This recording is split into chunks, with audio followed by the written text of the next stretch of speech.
hadis Nabi, dia langsung bisa nilai ini hadis sahih,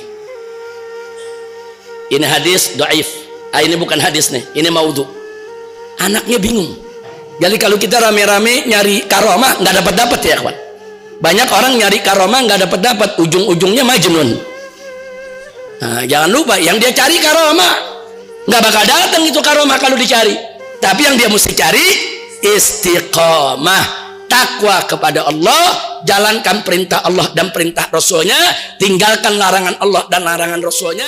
Lila satu saja saya cerita, ada seorang wali, ini oleh-oleh buat kita pada penutupan ini saudara.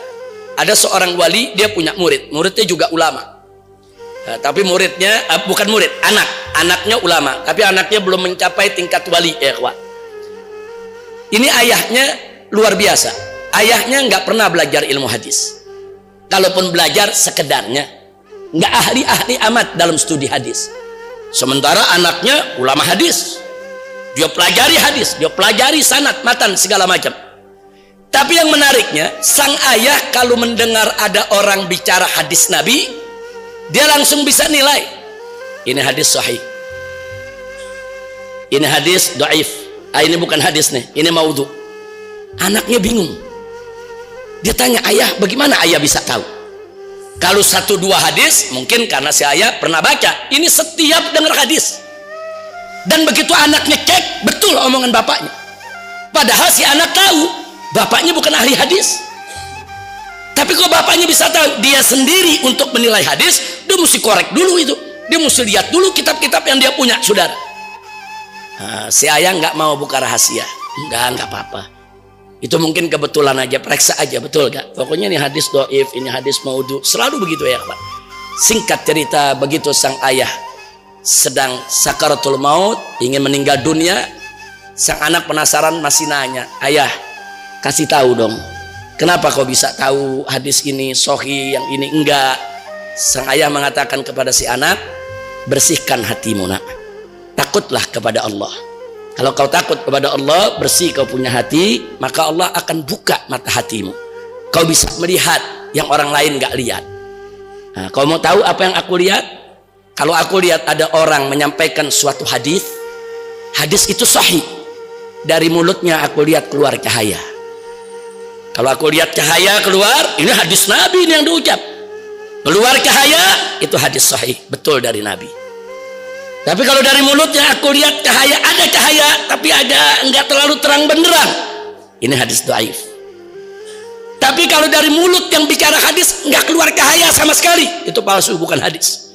Nabi enggak pernah ucapkan itu. Subhanallah, ini namanya mata batin. Mata batin begini enggak bisa dipelajarin di pesantren, enggak bisa di majelis taklim, enggak bisa ya kawan. Mata batin ini anugerah Allah. Allah menganugerahkan kepada hambanya mata batin yang cemerlang karena dia bertakwa istiqomah di jalan Allah. Maka itu pesan para ulama ahli sufi, kun taliban al istiqamah fala takun taliban al karamah fa innal karamata ta'ti bil istiqamah. Apakah pesan para ulama sufi saudara? Mereka mengatakan, jadilah engkau sebagai orang yang mencari istiqamah. Jangan kau menjadi orang yang mencari karamah. Kenapa?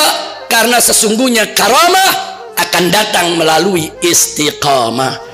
Jadi kalau kita rame-rame nyari karamah nggak dapat ya kawan. Banyak orang nyari karamah nggak dapat, ujung-ujungnya majnun. Nah, jangan lupa yang dia cari karamah nggak bakal datang itu karamah kalau dicari.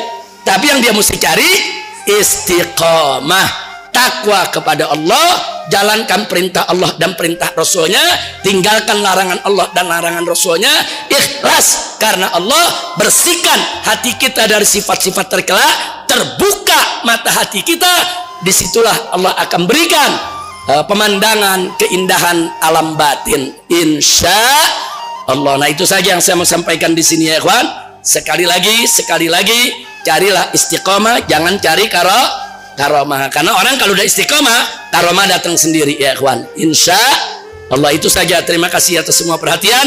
Mudah-mudahan majelis ini diberkahi oleh Allah Subhanahu wa taala. Hari ini ditutup sementara karena akan menyambut bulan yang mulia, yaitu bulan Ramadan. Insya Allah nanti setelah Ramadan akan dibuka kembali, dan insya Allah nanti kita bisa jumpa kembali. Yang penting amanat saya buat diri saya dan buat yang lain, majelis taklimnya boleh dihentikan sementara, tapi zikirnya nggak boleh kita berhenti seumur hidup kita, insya Allah. Rabbana atina fid dunya hasanah wa fil akhirati hasanah wa qina adzabannar. Wa sallallahu ala sayyidina Muhammadin nabiyil ummi wa ala alihi wa sahbihi wa sallam walhamdulillahi rabbil alamin. Hadani Allah wa iyyakum ila siratil mustaqim. Wassalamualaikum warahmatullahi wabarakatuh.